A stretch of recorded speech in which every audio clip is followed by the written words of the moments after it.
അങ്ങനെ നമ്മൾ മറ്റൊരു ക്ലാസ്സിൽ കൂടി ഒരുമിച്ചിരിക്കുകയാണ്. എല്ലാവർക്കും നല്ലത് വരട്ടെ എന്ന് ആത്മാർത്ഥമായിട്ട് പ്രാർത്ഥിച്ചുകൊണ്ട് 10ാം ക്ലാസ് ഫിസിക്സിലെ 5ാമത്തെ ചാപ്റ്ററിൻ്റെ 2ാമത്തെ ക്ലാസ്സിലേക്ക് എല്ലാവർക്കും സ്നേഹം നിറഞ്ഞ സ്വാഗതം. എന്തായിരുന്നു നമ്മളുടെ ചാപ്റ്ററിൻ്റെ പേര്? All of you say the name of our chapter, 5th chapter, refraction of light, പ്രകാശത്തിൻ്റെ അപവർത്തനം. റിഫ്രാക്ഷൻ ഓഫ് ലൈറ്റ്, പ്രകാശത്തിൻ്റെ അപവർത്തനം. What is refraction and what is the reason for refraction? എന്താണ് അപവർത്തനം, എന്താണ് അപവർത്തനത്തിൻ്റെ കാരണം? ഈ കാര്യങ്ങളാണ് നമ്മൾ കഴിഞ്ഞ ക്ലാസ്സിൽ ഡിസ്കസ് ചെയ്തത്. അതുപോലെ പ്രകാശിക സാന്ദ്രത കുറഞ്ഞ മാധ്യമത്തിൽ നിന്നും കൂടിയ മാധ്യമത്തിലേക്ക് പ്രകാശം പ്രവേശിച്ചാൽ എന്ത് സംഭവിക്കും? കൂടിയ മാധ്യമത്തിൽ നിന്നും കുറഞ്ഞ മാധ്യമത്തിലേക്ക് പ്രവേശിച്ചാൽ എന്ത് സംഭവിക്കും? What happen when a beam of light passing from rarer medium to denser medium, and what happen when a beam of light passing from denser medium to rarer medium? ഇത്രയും കാര്യങ്ങളാണ് നമ്മൾ കഴിഞ്ഞ ക്ലാസ്സിൽ ഡിസ്കസ് ചെയ്തത്. വളരെ പ്രധാനപ്പെട്ടതാണ്. കഴിഞ്ഞ ക്ലാസ്സിൻ്റെ സഹായം നമുക്ക് തുടർന്ന് അങ്ങോട്ടും ആവശ്യമുണ്ട്. അപ്പോൾ കഴിഞ്ഞ ക്ലാസ് കാണാത്തവർ അത് കണ്ടതിന് ശേഷം മാത്രം എന്ത് ചെയ്യുക, ഈ ക്ലാസ്സുകൾ കാണണമെന്ന് അറിയിക്കുന്നു. തുടർച്ചയാണ്. അപ്പോൾ നമ്മൾ കഴിഞ്ഞ ക്ലാസ്സിൽ അവസാനം പഠിച്ച കാര്യമുണ്ടല്ലോ, എന്ത്? പ്രകാശം സാന്ദ്രത കുറഞ്ഞ മാധ്യമത്തിൽ നിന്നും സാന്ദ്രത കൂടിയ മാധ്യമത്തിലേക്ക്, അതുപോലെ സാന്ദ്രത കൂടിയ മാധ്യമത്തിൽ നിന്നും സാന്ദ്രത കുറഞ്ഞ മാധ്യമത്തിലേക്ക് പ്രവേശിച്ചാൽ എന്ത് സംഭവിക്കും നമ്മൾ കഴിഞ്ഞ ക്ലാസ്സിൽ പഠിച്ചിട്ടുണ്ടായിരുന്നു. അതിൽ നിന്നാണ് നമ്മൾ ഇന്നത്തെ ക്ലാസ് ആരംഭിക്കുന്നത്. What happen when a beam of light passing from rarer medium to denser medium, and what happen when a beam of light passing from denser medium to rarer medium. അതിൻ്റെ തുടർച്ചയാണ് നമ്മൾ ഇന്നത്തെ ക്ലാസ്സിൽ എന്ത് ചെയ്യാൻ പോകുന്നത്, ഡിസ്കസ് ചെയ്യാൻ പോകുന്നത്. എല്ലാവരും നല്ലവണ്ണം ശ്രദ്ധിച്ചിരിക്കുക. എല്ലാവർക്കും ക്ലാസ് നല്ലവണ്ണം മനസ്സിലാകട്ടെ എന്ന് ഒരിക്കൽ കൂടി പ്രാർത്ഥിക്കുന്നു. അപ്പോൾ നമുക്ക് ഇന്നത്തെ ക്ലാസ് നല്ല ഉഷാറായിട്ട് ആരംഭിച്ചാലോ? റെഡി? യെസ്. കഴിഞ്ഞ ക്ലാസ്സിൽ നമ്മൾ വളരെ പ്രധാനപ്പെട്ടൊരു കാര്യം ചർച്ച ചെയ്തിരുന്നു. എന്താണ്? പ്രകാശിക സാന്ദ്രത കുറഞ്ഞ മാധ്യമത്തിൽ നിന്ന് കൂടിയ മാധ്യമത്തിലേക്ക് പ്രകാശം പ്രവേശിക്കുന്നു, അതുപോലെ കൂടിയ മാധ്യമത്തിൽ നിന്നും കുറഞ്ഞ മാധ്യമത്തിലേക്കും പ്രകാശം പ്രവേശിക്കുന്നു. ആ രണ്ട് സന്ദർഭങ്ങളിലുമുള്ള മാറ്റം, പ്രകാശത്തിൻ്റെ വ്യതിയാനത്തിൽ ഉണ്ടാകുന്ന മാറ്റം നമ്മൾ കഴിഞ്ഞ ക്ലാസ്സിൽ വളരെ വിശദമായി പഠിച്ചതാണ്. What happens when a beam of light passing from rarer medium to denser medium? What is rarer medium? The medium which has least optical density. What is denser medium? The medium has the highest optical density. Then what is the nature of the deviation among those situations? What is the nature of deviation among those situations? Which are the two situations when a beam of light passing from rarer medium to denser medium? And what happens when a beam of light passing from denser medium to rarer medium? These are the situations. And what is the nature of deviation in those situations? Discussed in previous class. Too much important. കഴിഞ്ഞ ക്ലാസ്സിൽ നമ്മൾ എന്ത് ചെയ്തതാണ്, പഠിച്ചതാണ്. എന്തായിരുന്നു സംഭവിക്കുക? What happens? പ്രകാശിക സാന്ദ്രത കുറഞ്ഞതിൽ നിന്നും കൂടിയതിലേക്ക് പ്രവേശിക്കുമ്പോൾ ഡീവിയേഷൻ എങ്ങോട്ടായിരുന്നു? ലംബത്തിൻ്റെ അടുത്തേക്കായിരുന്നു, അല്ലേ? അതെ.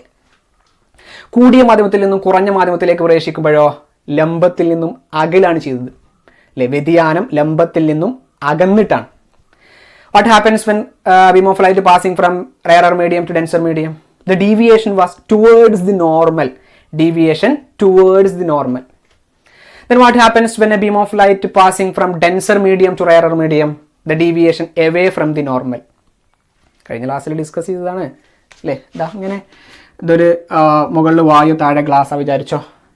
ഇത് ഇങ്ങനെ പതിച്ചാൽ ഇതിങ്ങനെ വായുവിൽ നിന്ന് ഗ്ലാസ്സിലേക്ക് പ്രവേശിക്കുമ്പോൾ ലംബത്തോട് അടുക്കും. ഇതാണ് normal. Deviates towards the normal.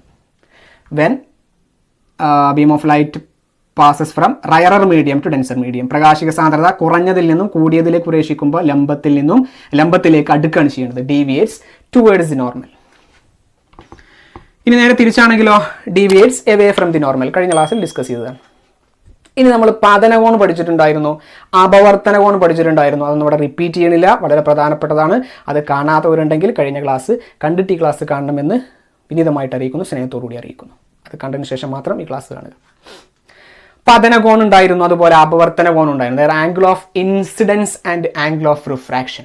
Angle of incidence and angle of refraction അതെന്താണെന്നൊക്കെ കഴിഞ്ഞ ക്ലാസ് നോക്കിയിട്ട് എന്ത് ചെയ്യുക, ഓർത്തെടുക്കുക. ഇത് നോക്കൂ, ഞാൻ ബോർഡിൽ ഒരു ടേബിൾ എഴുതിയിട്ടുണ്ട്, വളരെ പ്രധാനപ്പെട്ടതാണ്. നോക്കൂ നിങ്ങൾ, സിറ്റുവേഷൻ 1, സിറ്റുവേഷൻ 2. നമ്മൾ കഴിഞ്ഞ ക്ലാസ്സിലെടുത്ത ആ രണ്ട് സിറ്റുവേഷൻ തന്നെ. ഏതാണ് ഒന്നാമത്തെ situation? Beam of light passing from air to glass. Beam of light passing from air to glass. പ്രകാശം വായുവിൽ നിന്ന് ഗ്ലാസ്സിലേക്ക് പ്രവേശിക്കുന്നു. ആ സമയത്തുള്ള പതനകോണും അപവർത്തന കോണുമാണ് ഈ കോളത്തിൽ എഴുതിയിട്ടുള്ളത്. ആ സമയത്തുള്ള പതനകോണും അപവർത്തന കോണും, the angle of incidence and angle of refraction. പതനകോണിനെ ഐ എന്നുള്ള അക്ഷരം വെച്ചല്ലേ സൂചിപ്പിച്ചത്, അപവർത്തന കോണിനെ ആർ എന്നുള്ള അക്ഷരം വെച്ചല്ലേ സൂചിപ്പിച്ചത്. The angle of incidence is represented by I, angle of refraction is represented by R. അപ്പൊ എയറിൽ നിന്നും ഗ്ലാസ്സിലേക്ക് പ്രകാശം പ്രവേശിക്കുമ്പോഴുള്ള ആംഗിൾ ഓഫ് ഇൻസിഡൻസും ആംഗിൾ ഓഫ് റിഫ്രാക്ഷനുമാണ് ഈ രണ്ട് കോളത്തിൽ കൊടുത്തിട്ടുള്ളത്. രണ്ട് സന്ദർഭങ്ങൾ. ഓക്കെ, ഒന്നാമത്തെ സന്ദർഭത്തിൽ നല്ലവണ്ണം ശ്രദ്ധിച്ചാലേ മനസ്സിലാവുള്ളൂ. നല്ലവണ്ണം ശ്രദ്ധിച്ചോ. ഒന്നാമത്തെ സന്ദർഭത്തിലെ ഒരു സിറ്റുവേഷൻ ആണിത്. ഏതാ? ആംഗിൾ ഓഫ് ഇൻസിഡൻസ് 20 ഡിഗ്രിയാണ്, 20 ഡിഗ്രി. അപ്പൊ ആംഗിൾ ഓഫ് റിഫ്രാക്ഷൻ എത്രയായിരുന്നു? 13 degree. Just A value. Angle of incidents 20, angle of refraction 13 degree. ഇത് രണ്ടും ഈക്വൽ ആവില്ല, കാരണം ഡീവിയേഷൻ ഉണ്ട്. ഡീവിയേഷൻ ടുവേർഡ്സ് ദി നോർമൽ ആയതുകൊണ്ട് ആംഗിൾ ഓഫ് റിഫ്രാക്ഷൻ കുറവായിരിക്കും അല്ലേ? പ്രകാശിക സാന്ദ്രത കുറഞ്ഞതിൽ നിന്നും കൂടിയതിലേക്ക് പ്രവേശിക്കുമ്പോൾ ലംബത്തോട് അടുക്കല്ലേ ചെയ്യുക. ലംബത്തോട് അടുക്കുമ്പോൾ സ്വാഭാവികമായിട്ടും അപവർത്തന കോൺ കുറയും. ആലോചിച്ചാൽ മനസ്സിലാവും. അപവർത്തന കോൺ എന്ത് ചെയ്യുന്നു? കുറയുന്നു. The refraction towards normal, refraction towards normal when a beam of light passing from rarer medium to denser medium. So the angle of refraction will be less than angle of incidence. Angle of refraction കുറവും angle of incidence കൂടുതലുമായിരിക്കും, കാരണം deviation towards normal ആണ്. അപ്പോൾ ഒന്നാമത്തെ സിറ്റുവേഷനിൽ air to ഗ്ലാസ്സിൽ നമ്മൾ രണ്ട് സാഹചര്യങ്ങൾ എഴുതിയിട്ടുണ്ട്, രണ്ട് വാല്യൂസ് എഴുതിയിട്ടുണ്ട്. ആംഗിൾ ഓഫ് ഇൻസിഡൻസ് 20 ഡിഗ്രി ആകുമ്പോൾ, ഇനി ശ്രദ്ധിച്ചോ, ആംഗിൾ ഓഫ് ഇൻസിഡൻസ് 20 ഡിഗ്രി ആകുമ്പോൾ ആംഗിൾ ഓഫ് റിഫ്രാക്ഷൻ 13 ഡിഗ്രി ആയിരുന്നു, 13 ഡിഗ്രി ആയിരുന്നു. പതനകോൺ 20 ഡിഗ്രി ആയപ്പോൾ അപവർത്തന കോൺ 13 ഡിഗ്രി ആയിരുന്നു. പതനകോൺ 20 ഡിഗ്രി ആയപ്പോൾ അപവർത്തന കോൺ 13 ഡിഗ്രി ആയിരുന്നു. ഇനിയോ പതനകോൺ 45 ഡിഗ്രി ആക്കി. നമ്മൾ പതനകോൺ 45 ഡിഗ്രി ആക്കി. അപ്പൊ അപവർത്തന കോൺ എത്രയാ? 28 degree. In another situation the angle of incidence is 45 degree. So the angle of refraction is 28 degree. ഇനിയാണ് വളരെ പ്രധാനപ്പെട്ടത്. നമ്മൾ മാത്സിലൊക്കെ ഈ സ്ക്വയർ റൂട്ട് എടുക്കുക, സ്ക്വയർ എടുക്കുക, അങ്ങനെയൊക്കെ നമ്മൾ ചെയ്യുമല്ലോ. ക്യൂബ് കാണുക, 10ാം ക്ലാസ്സിൽ പഠിച്ചിട്ടുണ്ടാവും. Square root. അതുപോലെ മാത്സിൽ ഒരുപാട് സംഗതികളുണ്ട്. അതിൽ പെട്ടൊരു സംഭവമാണ് സൈന്, കോസ്, ടാൻ എന്നൊക്കെ പറയുന്ന സംഭവം. Sine, SINE, sine, cos, tan നിങ്ങൾ മാത്സിൽ പഠിക്കും, 10ാം ക്ലാസ്സിൽ തന്നെ മാത്സിൽ പഠിക്കും. ഓക്കെ, ഇത്തരത്തിലുള്ള സംഖ്യ, ഒരു സംഖ്യന്റെ ഒരു ആംഗിളിന്റെ നമുക്ക് സൈൻ വാല്യൂ കണ്ടുപിടിക്കുക, സൈൻ വില കണ്ടുപിടിക്കുക. എന്താ നിങ്ങൾ മാത്സിൽ വിശദമായി പഠിക്കും. നിങ്ങൾ ഇപ്പോൾ തൽക്കാലം എങ്ങനെ പഠിക്കുക? നമുക്കൊരു സംഖ്യന്റെ സ്ക്വയർ കണ്ടുകൂടെ, വർഗം കണ്ടുകൂടെ, സ്ക്വയർ റൂട്ട് കണ്ടുകൂടെ, വർഗ്ഗമൂലം കണ്ടുകൂടെ എന്നുപോലെ ഒരു ആംഗിളിന് നമുക്ക് എന്ത് വാല്യൂ കണ്ടുപിടിക്കുക? സൈൻ വാല്യൂ കണ്ടുപിടിക്കുക, കോസ് വാല്യൂ കണ്ടുപിടിക്കുക. അങ്ങനെ ചില വാല്യൂകളുണ്ട്. എന്ത് value? Sine value, cos value പോലെയുള്ള മൂല്യങ്ങൾ നമുക്ക് കണ്ടുപിടിക്കാം. സൈൻ വില കണ്ടുപിടിക്കാം, കോസ് വില കണ്ടുപിടിക്കാം. ഇങ്ങനെയുള്ള കാര്യങ്ങളൊക്കെ നമുക്ക് കണ്ടുപിടിക്കാം. ഓക്കെ, അപ്പൊ നമ്മൾ എന്ത് ചെയ്തെന്ന് അറിയോ? ഈ സിറ്റുവേഷൻ എടുത്തു. പതനകോൺ എത്ര? 20 ഡിഗ്രി. ആ 20 ഡിഗ്രിയിൽ സൈൻ വില നമ്മൾ കണ്ടു. നമ്മൾ എന്ത് കണ്ടുപിടിച്ചു? Find out the sine value of angle of incidence, sine I. അപ്പൊ നമ്മൾ അതിനെ എങ്ങനെ എഴുതി? സൈൻ ഐ എന്ന് എഴുതി. സൈൻ ഐ എന്ന് പറഞ്ഞാൽ സൈൻ 20, സൈൻ 20. സൈൻ 20 നമ്മൾ കണ്ടുപിടിച്ചു. സൈൻ 20 ഡിഗ്രി നമ്മൾ കണ്ടുപിടിച്ചു. ഇത് മാത്സിൽ പഠിക്കും എങ്ങനെയാണ് കണ്ടുപിടിക്കുക എന്നുള്ളത്. സൈൻ 20 നമ്മൾ കണ്ടുപിടിച്ചപ്പോൾ നമുക്ക് കിട്ടി എത്രയാ? 0.34. അതുപോലെ 6 അപവർത്തന കോൺ, അതെത്രയാ? 13 ഡിഗ്രിയാണ്. ആ 13 ഡിഗ്രിയുടെ സൈൻ നമ്മൾ കണ്ടുപിടിച്ചു. സൈൻ 13, സൈൻ 13 വിലയും നമ്മൾ കണ്ടുപിടിച്ചു. അതെത്രയാണ് കിട്ടിയത്? 0.22. അതുപോലെ ഇവിടെയുള്ള 45 ഡിഗ്രി, അത് ഐ ആണ്. അതിന്റെ സൈൻ മൂല്യം നമ്മൾ കണ്ടുപിടിച്ചു. സൈൻ ഐ നമ്മൾ കണ്ടുപിടിച്ചു. അതെത്രയാണ് കിട്ടിയത്? 0.7. അതുപോലെ ആ രണ്ടാമത്തെ സാഹചര്യത്തിലുള്ള 6 അപവർത്തന കോൺ, ആംഗിൾ ഓഫ് റിഫ്രാക്ഷൻ 28 ഡിഗ്രി. അതിന്റെ സൈൻ വാല്യൂ നമ്മൾ കണ്ടുപിടിച്ചു. എത്രയാണ് കിട്ടിയത്? 0.47. അപ്പൊ നമ്മൾ എന്താ ചെയ്തത്? ഒന്നാമത്തെ സിറ്റുവേഷനിൽ ആംഗിൾ ഓഫ് ഇൻസിഡൻസ് പതനകോൺ എത്രയായിരുന്നു? 20 ഡിഗ്രി. അതിന്റെ സൈൻ മൂല്യം നമ്മൾ കണ്ടുപിടിച്ചു. അതായത് സൈൻ ഐ എന്ന് പറഞ്ഞാൽ സൈൻ 20 നമ്മൾ കണ്ടുപിടിച്ചു. എത്രയാ ഉത്തരം? 0.34. അതുപോലെ ആ സമയത്തുള്ള അപവർത്തന കോൺ, ആംഗിൾ ഓഫ് റിഫ്രാക്ഷൻ എത്രയായിരുന്നു? 13 ഡിഗ്രി. അതിന്റെ സൈൻ മൂല്യം നമ്മൾ കണ്ടുപിടിച്ചു. അതായത് സൈൻ ആർ നമ്മൾ കണ്ടുപിടിച്ചു. സൈൻ ആർ, അതായത് സൈൻ ആർ എന്ന് പറഞ്ഞാൽ സൈൻ 13 ഡിഗ്രി നമ്മൾ കണ്ടുപിടിച്ചു. എത്രയാ? 0.22. അതുപോലെ നെക്സ്റ്റ് സിറ്റുവേഷനിൽ ആംഗിൾ ഓഫ് ഇൻസിഡൻസ് 45 ഡിഗ്രി, പതനകോൺ 45 ഡിഗ്രി. അതിന്റെ സൈൻ മൂല്യം നമ്മൾ കണ്ടുപിടിച്ചു, അതായത് സൈൻ 45 എത്രയാ 0.7. അതിനുശേഷം 28 ഡിഗ്രി, ആ സമയത്തുള്ള ആംഗിൾ ഓഫ് റിഫ്രാക്ഷൻ അപവർത്തന കോൺ 28 ഡിഗ്രി ആയിരുന്നു. അതിന്റെ സൈൻ വിലയും നമ്മൾ കണ്ടുപിടിച്ചു. എത്രയാ സൈൻ വില 0.47. ഇനി നമ്മൾ എന്ത് ചെയ്യണമെന്ന് അറിയോ, ഈ സൈൻ ഉണ്ടല്ലോ അതിനെ സൈൻ 6 കൊണ്ട് ഡിവൈഡ് ചെയ്തു. സൈൻ എന്നുള്ള ഒരു സംഖ്യ നമുക്ക് കിട്ടിയല്ലോ 0.34. ആ 0.34നെ സൈൻ 0.22 കൊണ്ട് ഡിവൈഡ് ചെയ്തു. എന്താ കിട്ടിയത്? അതായത് പതന കോണിന്റെയും അപവർത്തന കോണിന്റെയും ഐ എന്ന് പറഞ്ഞാൽ പതന കോണല്ലേ, പതന കോണിന്റെയും അപവർത്തന കോണിന്റെയും സൈൻ വിലകളുടെ അനുപാതം കണ്ടു. അതാണല്ലോ sine I by sine R എന്ന് പറഞ്ഞാൽ. മാത്സ് അറിയണം കേട്ടോ, മാത്സ് അറിയണം. Sine I by sine R എന്ന് പറഞ്ഞാൽ എന്താ? അനുപാതമാണ്. എന്താണ് നമ്മൾ കണ്ടത്? പറഞ്ഞോ എന്താണ് പറഞ്ഞത്? പതന കോണിന്റെയും അപവർത്തന കോണിന്റെയും സൈൻ വിലകളുടെ അനുപാതം നമ്മൾ കണ്ടു. എത്രയാണ്? സൈൻ ഐയുടെ വില 0.34, സൈൻ ആറിന്റെ വില 0.22. അത് നമ്മൾ ഡിവൈഡ് ചെയ്തു, അതിന്റെ അനുപാതം കണ്ടു. എത്ര കിട്ടിയത്? 1.5 ആണ് നമുക്ക് ഉത്തരം കിട്ടിയത്. We calculated the ratio of, നല്ലോണം ശ്രദ്ധിച്ചോ, we calculated the ratio of sine values of angle of incidence and angle of refraction. എന്താണ് പറഞ്ഞത്? വി കാൽക്കുലേറ്റഡ്, നമ്മൾ കാൽക്കുലേറ്റ് ചെയ്തു. We calculated the sine values, we calculated the ratio, നമ്മൾ എന്ത് കണ്ടുപിടിച്ചു? Ratio കണ്ടുപിടിച്ചു. We calculated the ratio of sine values of angle of incidence and angle of refraction. Angle of ഇൻസിഡൻസിന്റെയും angle of റിഫ്രാക്ഷന്റെയും sine values നമ്മൾ ratio കണ്ടുപിടിച്ചു. നമുക്ക് എത്ര ആൻസർ കിട്ടി? 1.5. അതുപോലെ ഇവിടെയും നമ്മൾ ചെയ്തു 0.7 by 0.47. നമുക്ക് എത്ര ആൻസർ കിട്ടി? 1.5 ആൻസർ കിട്ടി. ഇനി അടുത്ത രണ്ടാമത്തെ സിറ്റുവേഷൻ നല്ലോണം ശ്രദ്ധിക്കണം കേട്ടോ. രണ്ടാമത്തെ സിറ്റുവേഷൻ ഗ്ലാസ് ടു എയർ. എന്താണ് ഗ്ലാസ് ടു എയർ എന്ന് പറഞ്ഞാൽ? From denser medium to rarer medium. പ്രകാശിക സാന്ദ്രത കൂടിയ മാധ്യമത്തിൽ നിന്നും കുറഞ്ഞ മാധ്യമത്തിലേക്ക്. നമുക്കറിയാം പ്രകാശിക സാന്ദ്രത കൂടിയ മാധ്യമത്തിൽ നിന്നും കുറഞ്ഞ മാധ്യമത്തിലേക്ക് പ്രകാശം പ്രവേശിക്കുമ്പോൾ എന്താ സംഭവിക്കുക? ലംബത്തിൽ നിന്ന് അകലാണ് ചെയ്യുക. ശരിയല്ലേ? നല്ലോണം ശ്രദ്ധിച്ചോട്ടോ. ലംബത്തിൽ നിന്ന് അകലുകയാണ് ചെയ്യുക. When a beam of light passing from denser medium to rarer medium, the deviation away from the normal. അപ്പോൾ ആംഗിൾ ഓഫ് റിഫ്രാക്ഷൻ കൂടുതലും ആംഗിൾ ഓഫ് ഇൻസിഡൻസ് എന്തായിരിക്കും? കുറവായിരിക്കും അല്ലേ? അപവർത്തന കോൺ കൂടുതലായിരിക്കും, കാരണം ലംബത്തിൽ നിന്ന് അകലെയാണ്. അപ്പോൾ അപവർത്തന കോൺ കൂടുതലും പതന കോൺ എന്തായിരിക്കും? കുറവായിരിക്കും. അതാണ് ഇവിടെ. അതിൽ ഒന്നാമത്തെ സിറ്റുവേഷൻ അതായത് പതന കോൺ 30 degree, angle of incidents 30 degree 30 degree. ആ സമയത്തിൽ ആംഗിൾ ഓഫ് റിഫ്രാക്ഷൻ അപവർത്തന കോൺ എത്രയായിരുന്നു? 49 ഡിഗ്രി. നമ്മൾ അതിന്റെ സൈൻ ഐ കണ്ടുപിടിച്ചു എന്ന് പറഞ്ഞാൽ പതന കോണിന്റെ സൈൻ മൂല്യം സൈൻ 30 കണ്ടുപിടിച്ചു. എത്ര കിട്ടിയത്? 0.5. സൈൻ 6 കണ്ടുപിടിച്ചു, 49 ഡിഗ്രിയുടെ സൈൻ വാല്യൂ കണ്ടുപിടിച്ചു. സൈൻ 6 കണ്ടുപിടിച്ചു. എത്രയാ? 0.75. എന്നിട്ട് നമ്മൾ ആ സൈൻ ഐയുടെയും സൈൻ ആറിന്റെയും അനുപാതം കണ്ടുപിടിച്ചു, റേഷ്യോ കണ്ടുപിടിച്ചു. നേരത്തെ ചെയ്ത പോലെ എത്ര ആൻസർ കിട്ടിയത്? 0.7. അതുപോലെ അടുത്ത situation 20 degree angle of incidents, പതന കോൺ 20 ഡിഗ്രി, അപവർത്തന കോൺ 39 ഡിഗ്രി 39 ഡിഗ്രി. നമ്മൾ 20 ഡിഗ്രിയുടെ സൈൻ മൂല്യം കണ്ടുപിടിച്ചു, അതായത് സൈൻ ഐ കണ്ടുപിടിച്ചു. എത്രയാ? 0.34.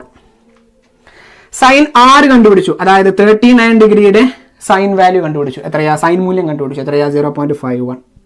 എന്നിട്ട് ഇവ തമ്മിലുള്ള അനുപാതം എടുത്തു. 0.34 ഡിവൈഡഡ് ബൈ 0.51. എത്ര ആൻസർ കിട്ടിയത്? 0.7. അപ്പോൾ നമ്മൾ എന്താ അവിടെ മനസ്സിലാക്കേണ്ടത്? ഈ കോളമാണ് ഏറ്റവും പ്രധാനം, വളരെ പ്രധാനപ്പെട്ടതാണ്. അപ്പൊ ഇതുവരെ പഠിച്ചത് നിങ്ങൾ വിശദമായിട്ട് അറിഞ്ഞിരിക്കുന്നു വേണ്ട. ജസ്റ്റ് ആ സൈന് സൈനായി സൈനാർ എന്നുള്ളതൊക്കെ എന്താണെന്ന് മനസ്സിലാക്കി വെക്കുക. ഇന്ന് നല്ലോണം ശ്രദ്ധിച്ചോ. ഈ കോളമാണ് നമുക്ക് വളരെ പ്രധാനപ്പെട്ടത്. ഈ രണ്ട് സാഹചര്യത്തിലും നമ്മൾ അവസാനം ചെയ്തത് എന്താ? നല്ലോണം ശ്രദ്ധിച്ചോ. ഈ രണ്ട് സാഹചര്യത്തിലും നമ്മൾ അവസാനം ചെയ്തത് എന്താ? പതന കോണിന്റെയും അപവർത്തന കോണിന്റെയും എന്താണ് പതന കോണി, ഇതാണ് ശ്രദ്ധിക്കേണ്ടത് കേട്ടോ. പതന കോണിന്റെയും അപവർത്തന കോണിന്റെയും സൈൻ വിലകളുടെ അനുപാതം കണ്ടുപിടിച്ചു. എന്താണ്? സൈൻ വിലകളുടെ അനുപാതം കണ്ടുപിടിച്ചു. ആ അനുപാതം ഒരു സ്ഥിരസംഖ്യയായിരുന്നു, 1.5 1.5 അല്ലേ? അതേപോലെ 0.7 0.7. ഈ ഒരു സിറ്റുവേഷനിൽ സിറ്റുവേഷൻ 1 അത് എല്ലാ മൂല്യവും ഒന്നല്ലേ? സ്ഥിരസംഖ്യ. ഇവിടെയും സ്ഥിരസംഖ്യയാണ്. അപ്പോൾ നമുക്കൊരു കൺക്ലൂഷനിലെത്താം. വളരെ പ്രധാനപ്പെട്ടതാണ്. നമുക്കൊരു കൺക്ലൂഷനിലെത്താം, ഒരു നിഗമനത്തിലെത്താം. എന്താണ് നിഗമനം? പതനകോണിൻ്റെയും, നല്ലവണ്ണം ശ്രദ്ധിച്ചോ, പതനകോണിൻ്റെയും അപവർത്തന കോണിൻ്റെയും സൈൻ വിലകളുടെ അനുപാതം സ്ഥിരസംഖ്യയായിരിക്കും. ഓക്കെ. ഇപ്പം നിങ്ങൾ ഈ പറഞ്ഞ ഈ സെൻറ്റൻസ് ഉണ്ടല്ലോ, ഈ നിർവചനം അറിയപ്പെടുന്നു സ്നെൽ നിയമം. എന്താണ്? സ്നെൽ നിയമം, സ്നെൽ നിയമം എന്നറിയപ്പെടുന്നു. ഈ കിട്ടിയ സ്ഥിരസംഖ്യ ഉണ്ടല്ലോ, ഈ കിട്ടിയ സ്ഥിരസംഖ്യയെ നമ്മൾ വിളിക്കുന്നു അപവർത്തനാങ്കം, റിഫ്രാക്റ്റീവ് ഇൻഡെക്സ്. എന്താണ്? അപവർത്തനാങ്കം. സൂചിപ്പിക്കുന്ന അക്ഷരം ചെറിയ അക്ഷരം n, സ്മോൾ ലെറ്റർ n. അപ്പോൾ n കണ്ടുപിടിക്കാൻ ഒരു ഇക്വേഷൻ ആയി. എന്താ? n = sin I by sin r. n = sin I by sin r. ഈ സൈനും എങ്ങനെ കണ്ടുപിടിക്കുക എന്നുള്ളത് നിങ്ങൾ മാത്സിൽ വളരെ വിശദമായി പഠിക്കും. sin I by sin r. അതെന്താ? സ്നെൽ നിയമം വളരെ പ്രധാനപ്പെട്ടതാണ്. സ്നെൽ നിയമം എന്താ? പതനകോണിൻ്റെയും അപവർത്തനകോണിൻ്റെയും സൈൻ വിലകളുടെ അനുപാതം സ്ഥിരസംഖ്യയായിരിക്കും. ആ സ്ഥിരസംഖ്യയെ അപവർത്തനാങ്കം എന്ന് വിളിക്കുന്നു. സൂചിപ്പിക്കുന്ന അക്ഷരം ചെറിയ അക്ഷരം n. ഓക്കെ. ഈ നിയമം എന്തുപോലെ അറിയപ്പെടുന്നു? സ്നെൽ നിയമം. We calculated, all of you listen, English medium students, listen. We calculated the ratio of sine values of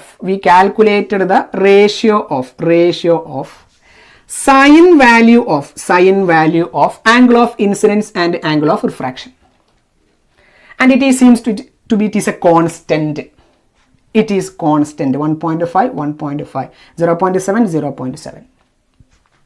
So we can say that, we can conclude that we calculated, just all of you listen, we calculated the ratio of sine values of angle of incidence and angle of refraction, and it is appeared as constant, 1.5 0.7 0.7.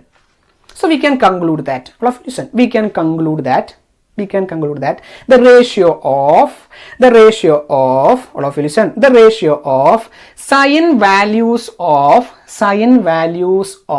angle of incidence and angle of refraction, sine values of angle of incidence and angle of refraction is always constant.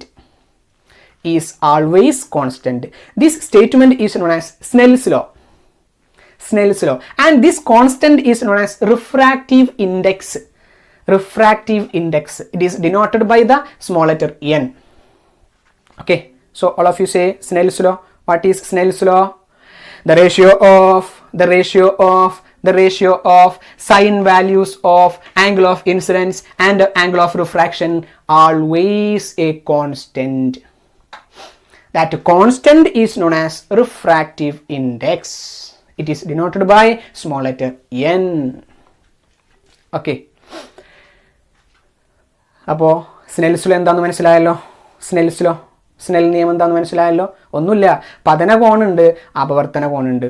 ആ രണ്ട് പതനകോണിനും അപവർത്തന കോണിനും എന്തുണ്ട്? Sign മൂല്യങ്ങളുണ്ട്. ആ sign മൂല്യങ്ങളുടെ എന്തെടുക്കുക?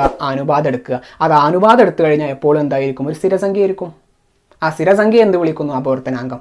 ഇപ്പം ഞാൻ ഈ പറഞ്ഞ സെൻറ്റൻസ് ഉണ്ടല്ലോ, അതാണെന്ത്? സ്നെൽ നിയമം. There is angle of incidence and there is angle of refraction, and those have sine values. Okay, we taken the sine values of angle of incidence and angle of refraction, and it is appeared as constant. That constant is known as refractive index, represented by small letter n, and that statement is known as Snell's law. ഇനി Snell's law എഴുതാൻ കിട്ടുന്നില്ലെങ്കിൽ നിങ്ങൾ സിമ്പിളായിട്ട് ഇങ്ങനെ എഴുതിയാലും മതി. Sign R ഇവയുടെ അനുപാതം സ്ഥിരസംഖ്യയായിരിക്കും. എന്താണ്? സൈൻ ഐ, സൈൻ ആർ ഇവയുടെ അനുപാതം സ്ഥിരസംഖ്യയായിരിക്കും. അതാണ് എന്ത്? സ്നെൽ നിയമം. The ratio of sine I and sine R always a constant. അങ്ങനെയും സിമ്പിളാക്കി വേണമെങ്കിൽ എഴുതാം. മറ്റു തന്നെ പഠിച്ചു വെക്കുക, കുടുങ്ങിയാൽ എഴുതാനുള്ളതാണ് ഇത്. The ratio of sine I and sine R always constant. That constant is known as refractive index and that statement is known as Snell's law. ഇനി നമ്മൾ 4ാമത്തെ ചാപ്റ്ററിൽ ലോസ് ഓഫ് റിഫ്ലക്ഷൻ പഠിച്ചിരുന്നു. ലോസ് ഓഫ് റിഫ്ലക്ഷൻ, അതുപോലെ loss of refraction ഉണ്ട്. പ്രതിപതന നിയമങ്ങൾ പഠിച്ചിരുന്നു. അതുപോലെ എന്തുണ്ട്? അപവർത്തന നിയമമുണ്ട്. അപവർത്തന നിയമം 2 പോയിന്റാണുള്ളത്. There are 2 points. 2 പോയിന്റാണുള്ളത്. 1ാമത്തെ പോയിന്റ് നമ്മൾ പറഞ്ഞു കഴിഞ്ഞു. സ്നെൽസ് ലോ തന്നെയാണ് 1ാമത്തെ പോയിന്റ്. ഫസ്റ്റ് പോയിന്റ് ഏതാണ്? Snell's law. Snell's law, Snell നിയമമാണ് 1ാമത്തെ പോയിന്റ്. അതെങ്ങനെ എഴുതണം? അപവർത്തന നിയമങ്ങൾ എഴുതുക. Laws of refraction, write laws of refraction എന്ന് എഴുതുമ്പോൾ നിങ്ങൾ 1ാമത്തെ പോയിന്റ് സ്നെൽസ് ലോ എന്ന് മാത്രം എഴുതി വെച്ചാൽ പോരാ. പിന്നെന്ത് എഴുതണം? The ratio of sine value of angle of incidence and angle of refraction always constant. അതാണ് 1ാമത്തെ പോയിന്റ്. അതായത് സ്നെൽസ് ലോ. എന്താണ് 1ാമത്തെ point? The ratio of sine values of angle of incidence and angle of refraction always a constant. അതാണ് 1ാമത്തെ point. ഏതിലെ 1ാമത്തെ point? Laws of റിഫ്രാക്ഷനിലെ 1ാമത്തെ പോയിന്റ്. ഇനി 2ാമത്തെ പോയിന്റ്. 2ാമത്തെ പോയിന്റ് ഓൾറെഡി നമ്മൾ കഴിഞ്ഞ ക്ലാസ്സിൽ ഡിസ്കസ് ചെയ്തു.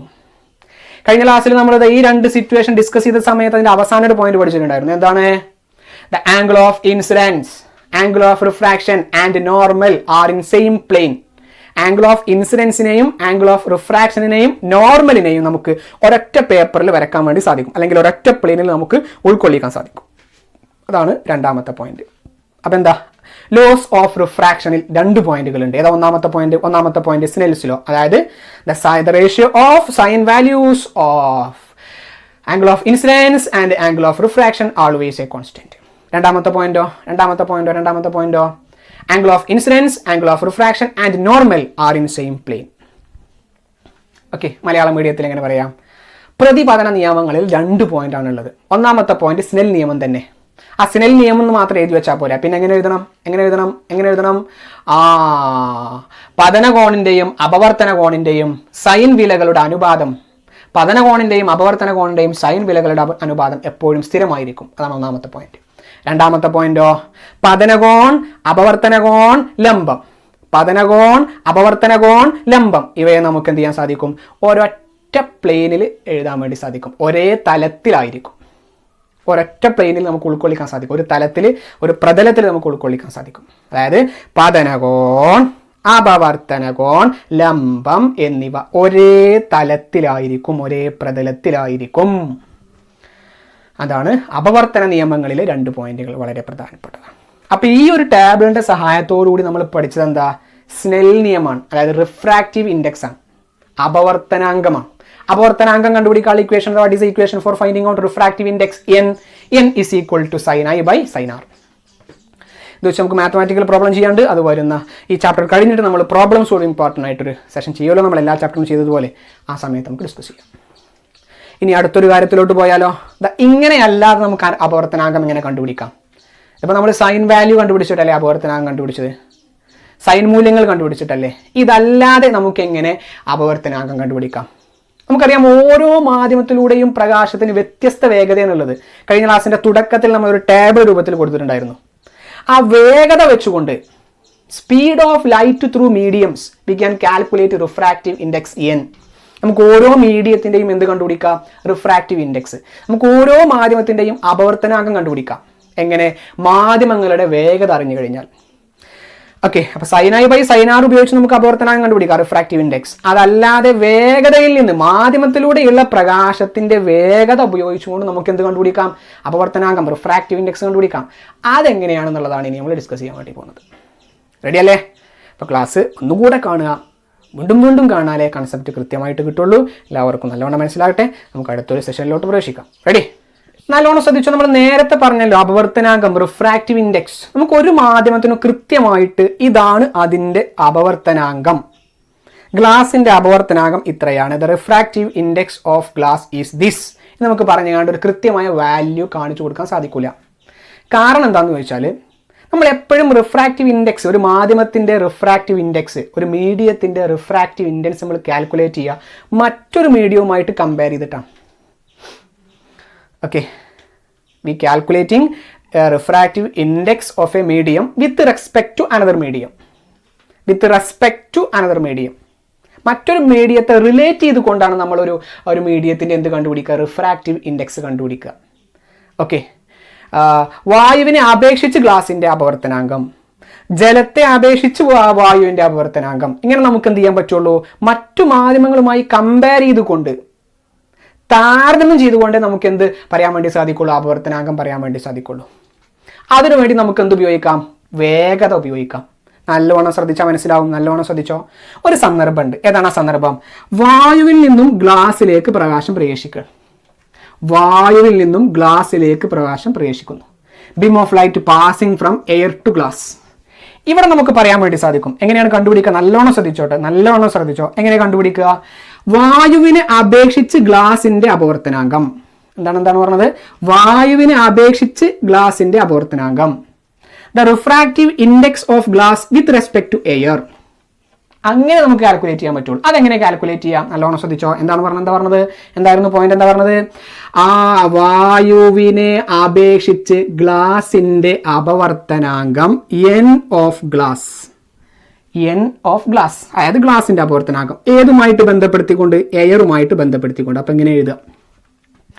എൻ ഓഫ് ഗ്ലാസ്, അതായത് അപവർത്തനാങ്കം, ഗ്ലാസിന്റെ അപവർത്തനാങ്കം ആരെ അപേക്ഷിച്ച്? വായുവിനെ അപേക്ഷിച്ച്. The refractive index of glass with respect to air is equal to. എങ്ങനെ കണ്ടുപിടിക്കാന്നറിയോ? ആരെ അപേക്ഷിച്ചാണ്? വായുവിനെ അപേക്ഷിച്ചല്ലേ? With respect to hmm? With respect to air. അപ്പോൾ എയറിലൂടെയുള്ള പ്രകാശത്തിന്റെ വേഗത ആദ്യം എഴുതുക. 3 × 10⁸ 10⁸ ബൈ, എന്നിട്ട് ഡിവൈഡ് ചെയ്യുക. ആരതാ കണ്ടുപിടിക്കണത്? ഗ്ലാസിൻ്റെതാ കണ്ടുപിടിക്കണത്. അപ്പോൾ ഗ്ലാസ്സിലൂടെയുള്ള പ്രകാശത്തിന്റെ വേഗത ഇത് എത്രയാ? 2 × 10⁸. 2 × 10⁸. ഇതാണ് സ്പീഡ് കേട്ടോ. നമ്മൾ കഴിഞ്ഞ ക്ലാസ്സിൽ ഡിസ്കസ് ചെയ്തതാണ്. പ്രകാശത്തിന്റെ വേഗതയാണ് ഓരോ മാധ്യമത്തിലൂടെയും. ഗ്ലാസ്സിലൂടെ എത്രയാ? 2 × 10⁸. എയറിലൂടെ എത്രയാ? 3 × 10⁸. കഴിഞ്ഞ ക്ലാസ്സിൽ ഡിസ്കസ് ചെയ്താ. ഇനി 10⁸ 10⁸ എന്ത് ചെയ്യും? വെട്ടിപ്പോവും. ബാക്കി എന്താണത്? 3/2. 3/2 എന്ന് പറഞ്ഞാൽ എത്രയാ ആൻസർ? 1.5. ഇതന്നെയല്ലേ നമ്മൾ നേരത്തെ കിട്ടിയത്? ഗ്ലാസ്സിൽ നിന്നും എയറിൽ നിന്നും ഗ്ലാസ്സിലേക്ക് പ്രകാശം പ്രവേശിച്ചപ്പോൾ ഇത് തന്നെയല്ലേ നമുക്ക് കിട്ടിയത്? അതെ. ഇത് നമ്മൾ നേരെ തിരിച്ച് കണ്ടുപിടിക്കണം. എങ്ങനെ കണ്ടുപിടിക്കണത്? ഗ്ലാസിനെ അപേക്ഷിച്ച് വായുവിന്റെ അപവർത്തനാങ്കം എത്രയാണ്? ഗ്ലാസിനെ അപേക്ഷിച്ച് വായുവിന്റെ അപവർത്തനാങ്കം എത്രയാണ്? എങ്ങനെ കണ്ടുപിടിക്കുക? എൻ അപവർത്തനാങ്കം, refractive index of air with respect to glass. ഗ്ലാസിനെ അപേക്ഷിച്ച് വായുവിന്റെ അപവർത്തനാങ്കം ഈസ് ഈക്വൽ ടു. എങ്ങനെ കണ്ടുപിടിക്കുക? നമ്മൾ നേരത്തെ ചെയ്തു. ആരപേക്ഷിച്ചാണ്? ഗ്ലാസിനെ അപേക്ഷിച്ചാണ്. അപ്പൊ ഗ്ലാസിൻ്റെതാണ് ആദ്യം എഴുതേണ്ടത്. 2 × 10⁸ ബൈ ആരതാ കണ്ടുപിടിക്കുന്നത്? വായുവിന്റെ ആണ്, എയറിന്റെ ആണ്. എത്രയാ? 3 × 10⁸. 3 × 10⁸ 3 × 10⁸ വെട്ടിപ്പോകും. ബാക്കി എന്താ ഉള്ളത്? 2/3. 2/3 എന്ന് പറഞ്ഞാൽ 0.7 എന്ന ആൻസർ കിട്ടും. ഇതന്നെയല്ലേ നമുക്ക് നേരത്തെയും കിട്ടിയത് ഗ്ലാസിൽ നിന്നും വായുവിലേക്ക് പ്രവേശിച്ചപ്പോൾ. അപ്പൊ നമുക്ക് എങ്ങനെ പറയാൻ വേണ്ടി സാധിക്കുള്ളൂ? അപവർത്തനാങ്കം മറ്റു മീഡിയത്തെ, മറ്റു മാധ്യമങ്ങളെ ആശ്രയിച്ചുകൊണ്ട്, റിലേറ്റ് ചെയ്തുകൊണ്ട് നമുക്ക് എന്ത് ചെയ്യാം? ആപേക്ഷികമായിട്ട് എന്ത് പറയാൻ വേണ്ടി സാധിക്കുള്ളൂ? അപവർത്തനാങ്കം പറയാൻ വേണ്ടി സാധിക്കുള്ളൂ. Refractive index is related one. അപവർത്തനാങ്കം എന്താണ്? ആപേക്ഷികമാണ്, മറ്റൊന്നിനെ സംബന്ധിച്ച് പറയാൻ പറ്റുള്ളൂ. ഓക്കെ, അപ്പോൾ ഇതൊന്ന് ഓർത്തു വെക്കുക. ഇനി എല്ലാവരും ശ്രദ്ധിച്ചോ. ഇവിടെ ഞാനൊരു സംഭവം പറയാൻ വേണ്ടി പോവാണ്. നല്ലവണ്ണം ശ്രദ്ധിക്കുക. പ്രകാശത്തിന് ഏറ്റവും കൂടുതൽ വേഗത ഏതിലൂടെയുള്ളത്? പ്രകാശത്തിന് ഏറ്റവും കൂടുതൽ വേഗത വായുവിലൂടെയാണ്. അതായത് ശൂന്യതയിലൂടെയാണ്. വായു അല്ലെ, ശൂന്യത എന്ന് വേണമെങ്കിലും പറയാം. വായു രണ്ടും ഏകദേശം ഒന്നായിട്ടാണ് എടുത്തിട്ടുള്ളത്. വായുവിൻ്റെ ശൂന്യതയിലൂടെയുള്ള വേഗതയാണ് 3 × 10⁸. The speed through vacuum is 3 × 10⁸. അതന്നെയാണ് നമ്മൾ വായുവിലൂടെയായിട്ടും കണക്കാക്കുന്നത്. ഏകദേശം അത്ര തന്നെയാണ്. അപ്പോൾ നമുക്ക് നല്ലോണം ശ്രദ്ധിച്ചോ. വായുവിനെ അപേക്ഷിച്ച് ഗ്ലാസിന്റെ അപവർത്തനാങ്കം എന്താണ്? അതേപോലെ വായുവിനെ അപേക്ഷിച്ച് ജലത്തിന്റെ അപവർത്തനാങ്കം എത്രയാണ്? വായുവിനെ അപേക്ഷിച്ച് ഇത് ഡയമണ്ട് ആണ്, ഡയമണ്ടിന്റെ അപവർത്തനാങ്കം എത്രയാണ്? വജ്രത്തിന്റെ അപവർത്തനാങ്കം എത്രയാണ്? ഓക്കെ, ഇങ്ങനെ നമുക്ക് പറയാൻ വേണ്ടി സാധിക്കും. ഏതൊരു മാധ്യമത്തിന്റെയും അപവർത്തനാങ്കം നമുക്ക് വായുവുമായി, ശൂന്യതയുമായി ബന്ധപ്പെടുത്തി പറയാൻ വേണ്ടി സാധിക്കും. അതായത് ശൂന്യതയെ അപേക്ഷിച്ച് ജലത്തിന്റെ അപവർത്തനാങ്കം, ശൂന്യതയെ അപേക്ഷിച്ച് ഗ്ലാസിന്റെ അപവർത്തനാങ്കം, ശൂന്യതയെ അപേക്ഷിച്ച് വജ്രത്തിന്റെ അപവർത്തനാങ്കം, അങ്ങനെ നമുക്ക് കണ്ടുപിടിക്കാൻ വേണ്ടി സാധിക്കും. ശൂന്യതയെ അപേക്ഷിച്ച് ജലത്തിന്റെ അപവർത്തനാങ്കം എങ്ങനെ കണ്ടുപിടിക്കുക? ശൂന്യതയെ അപേക്ഷിച്ച്, ശൂന്യതയിലൂടെ എത്രയാ? 3 × 10⁸ ബൈ ജലത്തിന്റെ അപവർത്തനാങ്കം, ജലത്തിലൂടെയുള്ള വേഗത എത്രയാ? 2.25 × 10⁸. ഇത് രണ്ടും ക്യാൻസൽ ചെയ്യുന്നു, ഇതിനെ ഡിവൈഡ് ചെയ്താൽ ആൻസർ കിട്ടും. ഇങ്ങനെ നമുക്ക് ഏതൊരു മാധ്യമത്തിന്റെയും അപവർത്തനാങ്കം ശൂന്യതയുമായിട്ട് ബന്ധപ്പെടുത്തി പറയാൻ വേണ്ടി സാധിക്കും. ഓക്കെ, അപ്പൊ ശൂന്യതയെ അപേക്ഷിച്ച് ഒരു മാധ്യമത്തിന്റെ അപവർത്തനാങ്കത്തെ നല്ലോണം ശ്രദ്ധിച്ചോ. ശൂന്യതയെ അപേക്ഷിച്ച് ഒരു മാധ്യമത്തിന്റെ അപവർത്തനാങ്കം എന്താണോ അതാണ് കേവല അപവർത്തനാങ്കം, അതായത് സാധാരണ അപവർത്തനാങ്കം. അപ്പൊ ഗ്ലാസിന്റെ അപവർത്തനാങ്കം കാണാൻ വേണ്ടി പറഞ്ഞാൽ നിങ്ങൾ എന്താ ചെയ്യുക? ഒരു ചോദ്യം വന്നു, ഗ്ലാസിന്റെ കേവല അപവർത്തനാങ്കം എത്ര? സാധാ അപവർത്തനാങ്കം. ഇങ്ങനെ നിങ്ങൾ കണ്ടുപിടിക്കുക. ശൂന്യതന്റെ വേഗത എഴുതുക 3 × 10⁸. ഗ്ലാസ്സിലൂടെയുള്ള പ്രകാശത്തിന്റെ വേഗത എഴുതുക 2 × 10⁸. തമ്മിൽ ഡിവൈഡ് ചെയ്യുക. അപ്പൊ എന്താ പറഞ്ഞത്? ശൂന്യതയെ അപേക്ഷിച്ചുകൊണ്ട്, നല്ലോണം ശ്രദ്ധിച്ചോ, ശൂന്യതയെ അപേക്ഷിച്ച് ഒരു മാധ്യമത്തിന്റെ അപവർത്തനാങ്കത്തെ,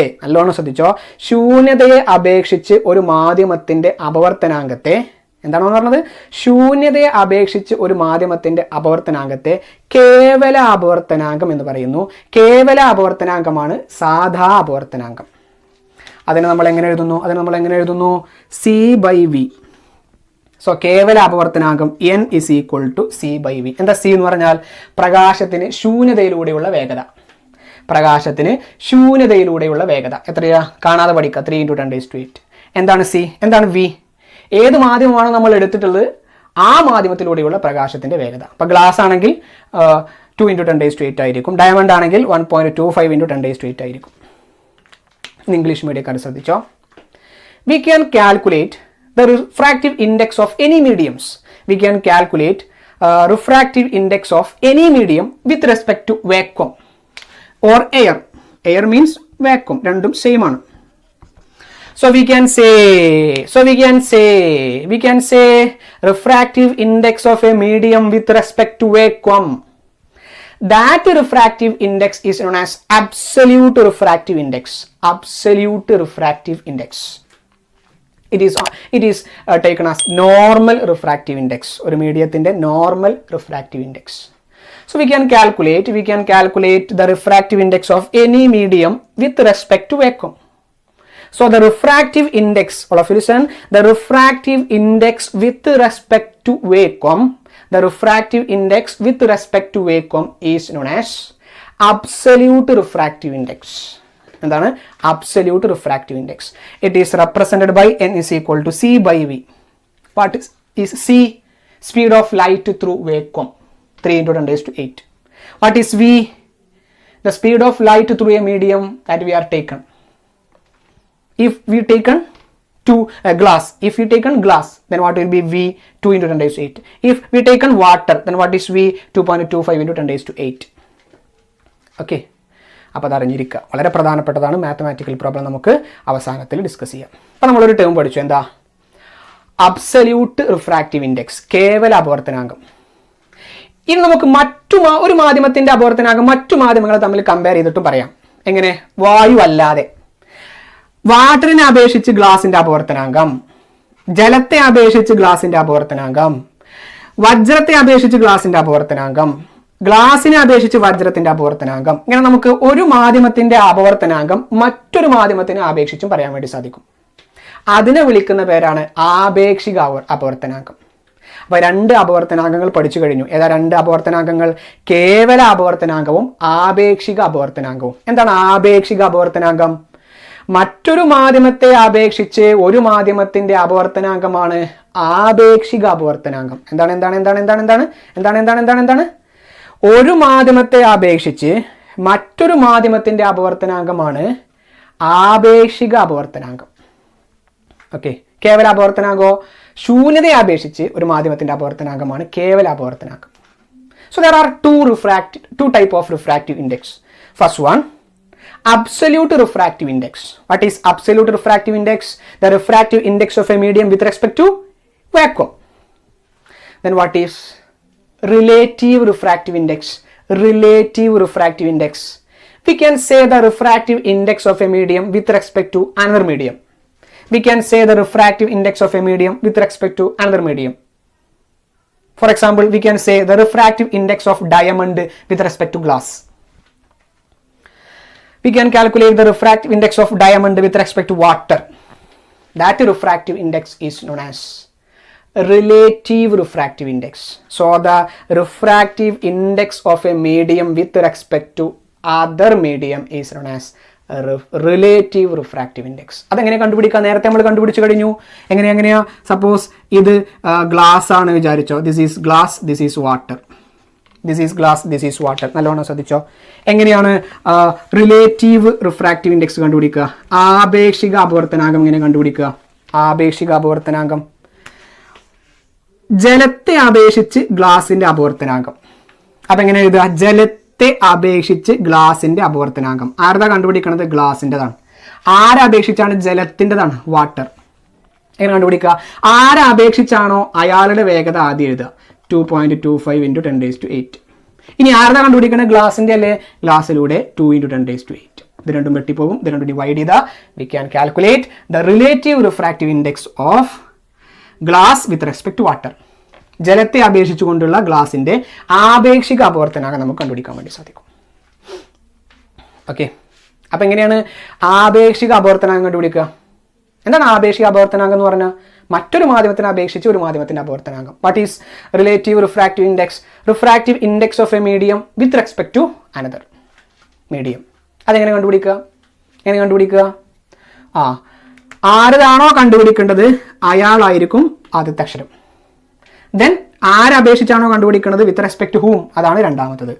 ഇനി എങ്ങനെ അത് കണ്ടുപിടിക്കുക? ആരപേക്ഷിച്ചാണോ അയാളുടെ സ്പീഡാണ് മുകളിൽ എഴുതുക. ആരതാണോ കണ്ടുപിടിക്കുന്നത് ആ സ്പീഡാണ് താഴെ എഴുതുക.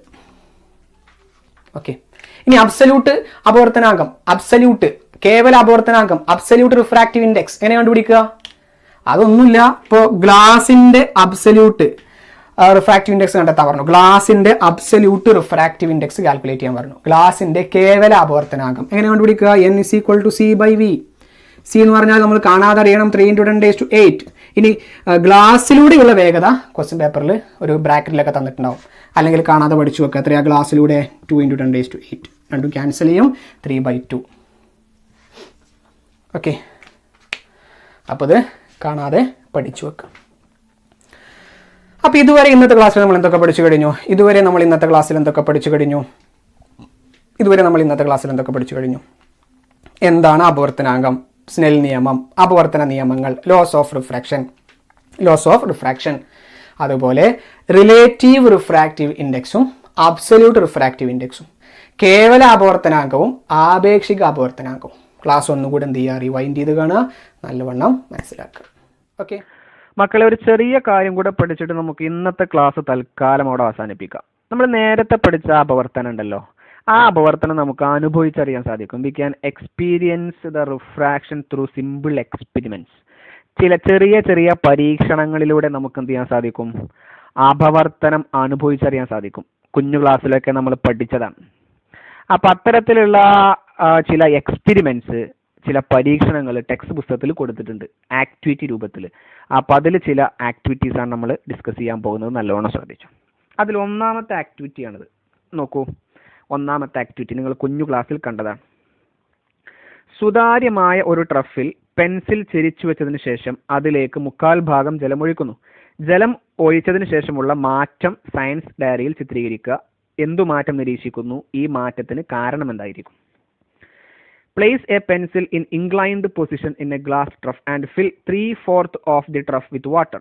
Depict in your science diary the change after adding water. What shall be the reason for the change? ഒന്നുമില്ല, ഇതുപോലെ ഒരു ഗ്ലാസിന്റെ പാത്രം എടുക്കുക, അതിലൊരു പെൻസിൽ ചെരിച്ചു വെക്കുക, ശേഷം അതിന്റെ 1/4 ഭാഗത്തോളം ജലമൊഴിക്കുക. അപ്പം എന്ത് മാറ്റാണ് കാണാൻ സാധിക്കുന്നത്? എന്താണ് കാരണം? What is the change and what is the reason? ഇവിടെയുള്ള ചേഞ്ച് നിങ്ങൾക്കറിയാം. ഇവിടെയുള്ള ചേഞ്ച് എന്താണ് വ്യത്യാസം? പെൻസിൽ ഒടിഞ്ഞതായി തോന്നുന്നു. There is a bending in the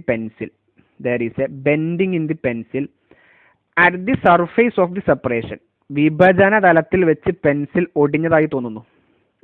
മുകളിൽ വായുവാണുള്ളത്, ഇവിടെ വായുവാണുള്ളത്, ഇവിടെ ജലമാണുള്ളത്, അല്ലെ? ഇവിടെ വായുവാണുള്ളത്, ഇവിടെ ജലമാണുള്ളത്. ആ വായുവിനെയും ജലത്തിനെയും വേർതിരിക്കുന്ന ഈ വിഭജന തലം ഉണ്ടല്ലോ, surface of separation from air and water, അവിടെ വെച്ച് പെൻസിലിന് എന്ത് സംഭവിച്ചതായി തോന്നുന്നു? ഒരു ഒടിവ് സംഭവിച്ചതായി തോന്നുന്നു. അതാണ് മാറ്റം. അപ്പം എന്താണ് മാറ്റം? വിഭജന തലത്തിൽ വെച്ച് പെൻസിൽ ഒടിഞ്ഞതായി തോന്നുന്നു. There is A bending in the pencil at the surface of separation. ഇനി എന്താണ് കാരണം? എന്താണ് ഇതിന് കാരണം? നല്ലോണം ശ്രദ്ധിച്ചോ. നല്ലോണം ശ്രദ്ധിച്ചാലേ മനസ്സിലാകുള്ളൂ. നല്ലോണം ശ്രദ്ധിച്ചോ. ഈ പെൻസിലിനെ ഒരാൾ നിരീക്ഷിക്കുന്നതായി സങ്കല്പിക്കുക. അതാ ഇവിടെ ഒരാൾ നിരീക്ഷിക്കുന്നുണ്ട്. അയാളുടെ കണ്ണാന്ന് വിചാരിച്ചോ. അയാൾ ഇവിടെ നിരീക്ഷിക്കുകയാണ്, പെൻസിലിനെ നിരീക്ഷിക്കുകയാണ്. നമുക്കറിയാം ഒരാൾ എങ്ങനെയാണ് ഒരു വസ്തുവിനെ കാണുക. നിങ്ങൾ ബയോളജിയിൽ പഠിച്ചിട്ടുണ്ടാവും. എങ്ങനെയാണ് ഒരു വസ്തുവിനെ കാണുക? ഒരു വസ്തുവിൽ പ്രകാശം തട്ടി, ആ വസ്തുവിൽ തട്ടി തിരിച്ചു വരുന്ന പ്രകാശം നമ്മളുടെ കണ്ണിലൂടെ പ്രവേശിക്കുമ്പോഴാണ് നമ്മൾ ആ വസ്തുവിനെ കാണുന്നത്, അല്ലേ? എങ്ങനെയാണ്? ഇപ്പോൾ ഒരാളൊരു മരത്തെ നോക്കാന്ന് വിചാരിച്ചോ. ആ മരത്തെ എങ്ങനെയാണ് ഒരാൾക്ക് കാണാൻ വേണ്ടി സാധിക്കുക? ആ മരത്തിൽ ചെന്ന് തട്ടുന്ന പ്രകാശരശ്മികൾ പ്രതിപതിച്ച് റിഫ്ലക്ട് ചെയ്ത് കണ്ണിലൂടെ പ്രവേശിക്കുമ്പോഴാണ് നമുക്ക് എന്ത് കാണാൻ സാധിക്കുക? ആ മരത്തിനെ കാണാൻ വേണ്ടി സാധിക്കുക. അപ്പോൾ ഒരാൾ ഈ പെൻസിലിനെ നോക്കുകയാണ്. ഇനി ഇവിടെ എല്ലാവരും ശ്രദ്ധിച്ചോ. ഇവിടെ വായു അല്ലേ ഉള്ളത്? ഇവിടെ വായു. ഇതിനകത്തോ? അതിനകത്ത് ജലമാണുള്ളത്. അപ്പൊ ഇവിടെ വായുവാണുള്ളത്, ഇവിടെ ജലമാണുള്ളത്. ഇനി എല്ലാവരും ശ്രദ്ധിച്ചോ. അപ്പൊ ഇയാൾ എന്ത് ചെയ്യാണ്? പെൻസിലിനെ നിരീക്ഷിക്കുകയാണ്. അയാൾ പെൻസിലിനെ നിരീക്ഷിക്കുന്നു. അപ്പൊ ഈ വായു നിൽക്കുന്ന ഭാഗത്തുള്ള പെൻസിൽ ഉണ്ടല്ലോ, ഇതാണ് വായു നിൽക്കുന്ന ഭാഗത്തുള്ള പെൻസിൽ. ഇവിടെ തട്ടി തിരിച്ചു വരുന്ന പ്രകാശരശ്മികൾക്ക് പ്രത്യേകിച്ചൊന്നും സംഭവിക്കോ? ഇല്ല. കാരണം അവിടെ വായു മാത്രമേ ഉള്ളൂ. അപ്പോൾ ജലത്തിന് മുകളിലുള്ള പെൻസിലിന്റെ ഭാഗത്ത് പ്രകാശം വന്ന് തട്ടുമ്പോൾ അവിടെ പ്രത്യേകിച്ചൊന്നും സംഭവിക്കുന്നില്ല. എന്നാൽ ജലത്തിലൂടെ പ്രവേശിച്ചു വന്ന പ്രകാശരശ്മികൾ തിരിച്ചു പോകുമ്പോൾ, ജലത്തിലൂടെ സഞ്ചരിച്ച് തിരിച്ചു പോകുന്ന പ്രകാശരശ്മികൾ എന്ത് സംഭവിക്കുന്നു? നമുക്കറിയാം ഇവിടെ വായുവാണുള്ളത്, ഇവിടെ വായുവാണുള്ളത്, ഇവിടെയോ ജലമാണുള്ളത്. അപ്പൊ ജലത്തിനടിയിൽ നിൽക്കുന്ന പെൻസിലിന്റെ ഭാഗം ഉണ്ടല്ലോ, ജലത്തിനടിയിൽ നിൽക്കുന്ന പെൻസിലിന്റെ ഭാഗം, അതിൽ തട്ടി തിരിച്ചു പോകുന്ന പ്രകാശരശ്മികൾ സത്യം പറഞ്ഞാൽ ജലത്തിൽ നിന്നും വായുവിലേക്കാണ് പ്രവേശിക്കുന്നത്, അല്ലേ? The reflected rays coming from the pencil portion inside the water. നല്ലോണം ശ്രദ്ധിച്ചോ. The beam of lights, the reflected lights. നല്ലോണം ശ്രദ്ധിച്ചോ. The reflected lights coming from the pencil from the water is traveling from water to air. അല്ലേ? വെള്ളത്തിനടിയിലുള്ള പെൻസിലിൽ നിന്നും വരുന്ന പ്രകാശരശ്മികൾ എവിടെ നിന്ന് എങ്ങോട്ടാണ് സഞ്ചരിക്കുന്നത്? ജലത്തിൽ നിന്നും വായുവിലേക്കാണ്. The reflected rays coming from the pencil portion inside the water is traveling from water to air. അതല്ലേ? ആണ്. എന്ന് പറഞ്ഞാൽ ഡിഫറൻറ്റ് മീഡിയത്തിലൂടെയാണ് സഞ്ചരിക്കുന്നത്, വ്യത്യസ്ത മാധ്യമത്തിലൂടെയാണ് സഞ്ചരിക്കുന്നത്. അപ്പം എന്ത് സംഭവിക്കും? അപവർത്തനം സംഭവിക്കും. എന്ത് സംഭവിക്കും? അപവർത്തനം സംഭവിക്കും, റിഫ്രാക്ഷൻ സംഭവിക്കും. സ്വാഭാവികമായിട്ടും എന്ത് ചെയ്തതായി തോന്നും? ഒടിഞ്ഞതായി തോന്നും. അപ്പം എന്താണ് കാരണം? എല്ലാവരും കാരണം പറഞ്ഞോ. എന്താണ് കാരണം? all of you say the reason. Pencil ഒടിഞ്ഞതായി തോന്നാൻ കാരണം എന്താണ്? വളരെ സിമ്പിളാണ്. പെൻസിൽ ഒടിഞ്ഞതായി തോന്നാൻ കാരണം ജലത്തിനടിയിൽ നിന്നും വരുന്ന പ്രകാശരശ്മികൾ പെൻസിലിൽ തട്ടി ജലത്തിനടിയിൽ നിന്നും വരുന്ന പ്രകാശരശ്മികൾക്ക് എന്ത് സംഭവിക്കുന്നു? അപവർത്തനം സംഭവിക്കുന്നു. ജലത്തിനടിയിൽ നിന്നും വരുന്ന പ്രകാശരശ്മികൾ പെൻസിലിൽ തട്ടി ജലത്തിനടിയിൽ നിന്നും വരുന്ന പ്രകാശരശ്മികൾക്ക് എന്ത് സംഭവിക്കുന്നു? അപവർത്തനം സംഭവിക്കുന്നു. The reflected rays coming from the water. The reflected rays coming from the water is refracted. Simply we can say refraction is the reason. നമുക്ക് സിമ്പിൾ ആയിട്ട് എങ്ങനെ പറയാൻ സാധിക്കും? അപവർത്തനമാണ് കാരണം എന്ന് മനസ്സിലാക്കാൻ വേണ്ടി സാധിക്കും. ഓക്കെ. ഇനി രണ്ടാമത്തെ പ്രവർത്തനം. ഇതാണ് രണ്ടാമത്തെ പ്രവർത്തനം. ഒരു അധാര്യ പാത്രത്തിന്റെ അടിത്തട്ടിൽ സ്ഥിതി ചെയ്യുന്ന നാണയത്തെ നോക്കിക്കൊണ്ട് ഒരു കുട്ടിയോട് പിറകോട്ട് നടക്കാൻ പറയുന്നു. നാണയം ദൃഷ്ടിയിൽ നിന്ന് അപ്രത്യക്ഷമാകുന്ന സ്ഥലത്ത് നിൽക്കാൻ നിർദ്ദേശിക്കുന്നു. തുടർന്ന് മറ്റൊരു കുട്ടിയോട് പാത്രത്തിലേക്ക് നാണയം ചലിക്കാതെ വെള്ളമൊഴിക്കാൻ പറയുന്നു. എന്തു നിരീക്ഷിക്കുന്നു? നിരീക്ഷണത്തിന് കാരണം എന്തായിരിക്കും? Okay. Take an opaque vessel. Place a coin at its bottom. Ask a child to walk backward looking at the coin. Ask her to stop at the place where the coin disappears. Now ask another child to add water into the vessel without moving the coin. What is the observation and what is the reason? വളരെ simple ആണ്. നല്ലോണം ശ്രദ്ധിച്ചോ. ഒന്നുമില്ല. പ്രകാശം കടന്നു പോകാത്ത പാത്രം, അതാണ് ആധാര്യ പാത്രം എന്ന് പറഞ്ഞാൽ. ഒപ്പാക്ക് എന്ന് പറഞ്ഞാൽ പ്രകാശം കടന്നു പോകാത്തത്. സ്റ്റീലിൻ്റെയോ അങ്ങനെയൊക്കെയുള്ള പാത്രങ്ങളാണ് ഒപ്പാക്ക് പാത്രം. അപ്പോൾ ഇതാണ് ഒപ്പാക്ക് പാത്രം. അതിലൊരു കോയിൻ വെക്കുക. എന്നിട്ട് ഇവിടെയാണ് ആ കുട്ടി നിൽക്കുന്നത്. ആദ്യം ആ കുട്ടിയോട് ആ നാണയത്തെ നോക്കിക്കൊണ്ട് പിറകിലോട്ട് നടക്കാൻ ആവശ്യപ്പെടുക. എപ്പോഴാണോ ആ നാണയം കാണാതെയാകുന്നത് അവിടെ നിൽക്കാൻ പറയാം. അപ്പോൾ നോക്കൂ, ഇവിടെയാണ് നാണയം ഉള്ളത്. നല്ലവണ്ണം ശ്രദ്ധിച്ചോ. Here is the coin and the child is began to walk backward looking at the coin. ആ നാണയത്തെ നോക്കിക്കൊണ്ട് ആ കുട്ടി അങ്ങോട്ട് നടക്കുന്നു, പിറകോട്ട് നടക്കുന്നു. അപ്പം കണ്ടങ്ങൾ, നാണയത്തിൽ തട്ടി തിരിച്ചു വരുന്ന പ്രകാശരശ്മിയാണിത്. കുട്ടി ഇവിടെയുള്ള സമയത്തൊക്കെ ആ കുട്ടിക്ക് എന്ത് ചെയ്യാൻ വേണ്ടി സാധിക്കും? ആ നാണയത്തെ കാണാൻ വേണ്ടി സാധിക്കും. കാരണം നാണയത്തിൽ തട്ടി തിരിച്ചു വരുന്ന പ്രകാശരശ്മികളെ ആര് കാണുന്നുണ്ട്? കുട്ടി കാണുന്നുണ്ട്. The child can see the coin because the reflected ray from the coin is passing through his eye. അപ്പോൾ ഇതാണ് ആ പോയിന്റ്. ഇവിടെ വെച്ച് കണ്ടോ, ഇങ്ങനെയാണ് ആ പ്രകാശരശ്മി പോയിക്കൊണ്ടിരിക്കുന്നത്. Reflected ray is going like this. പ്രതിപതിച്ചു വരുന്ന പ്രകാശരശ്മികൾ ഇങ്ങനെയായി പോയിക്കൊണ്ടിരിക്കുന്നത്. അപ്പോൾ ഇവിടെ ഒക്കെ ആ കുട്ടിക്ക് എന്ത് ചെയ്യാൻ സാധിക്കും? അത് കാണാൻ വേണ്ടി സാധിക്കും. ഇവിടെ എത്തുമ്പോൾ ആ കുട്ടിയുടെ കണ്ണിൽ നിന്നും ആ പ്രകാശരശ്മി അപ്രത്യക്ഷമായില്ലേ? ഇവിടെ കണ്ണിലൂടെയാണോ പോണത്? അല്ല, തലയുടെ മുകളിലൂടെയാണ് പ്രതിപതിച്ചു വരുന്ന പ്രകാശരശ്മി പോയിക്കൊണ്ടിരിക്കുന്നത്. അപ്പോൾ കുട്ടിക്ക് എന്ത് ചെയ്യാൻ സാധിക്കൂല? ആ നാണയം കാണാൻ വേണ്ടി സാധിക്കൂല. ഇനി എന്താ സംഭവിക്കുക? ഇതിവിടെ ഒന്നുമില്ല, വായു മാത്രമേ ഉള്ളൂ അല്ലേ? ഇനി മറ്റൊരു കുട്ടിയോട് ആ പാത്രത്തിലേക്ക് എന്ത് നിറക്കാൻ ആവശ്യപ്പെട്ടു? ജലം നിറക്കാൻ ആവശ്യപ്പെട്ടു. അപ്പം എന്താ സംഭവിച്ചത്? ഇവിടെ ജലത്തിൽ നിന്നും വായുവിലേക്കായി പിന്നെ ആ പ്രകാശരശ്മി എന്ത് ചെയ്യണത്? പതിക്കണത് അല്ലേ? അപ്പോൾ മുഴുവൻ വെള്ളം ഒഴിച്ച സമയത്ത് ആ കുട്ടി പറയും, നേരത്തെ ഇവിടെ നിൽക്കുമ്പോൾ ആ കുട്ടിക്ക് എന്ത് ചെയ്യാൻ സാധിക്കുന്നില്ല? നാണയം കാണാൻ സാധിക്കുന്നില്ല. He cannot see the coin inside the vessel. After the filling of the water, he can see the coin from here. ഇവിടെ നിന്നുകൊണ്ട് തന്നെ ആ കുട്ടിക്ക് എന്ത് ചെയ്യാൻ സാധിക്കും? കോയിൻ കാണാൻ വേണ്ടി സാധിക്കും. ജലം മുഴുവനായി നിറച്ചു കഴിഞ്ഞാൽ ഇവിടെ നിന്നുകൊണ്ട് തന്നെ നേരത്തെ കാണാതായ സ്ഥലം ഉണ്ടല്ലോ, ആ സ്ഥലത്ത് നിന്നുകൊണ്ട് തന്നെ കുട്ടിക്ക് എന്ത് ചെയ്യാൻ സാധിക്കും? ആ നാണയം കാണാൻ വേണ്ടി സാധിക്കും.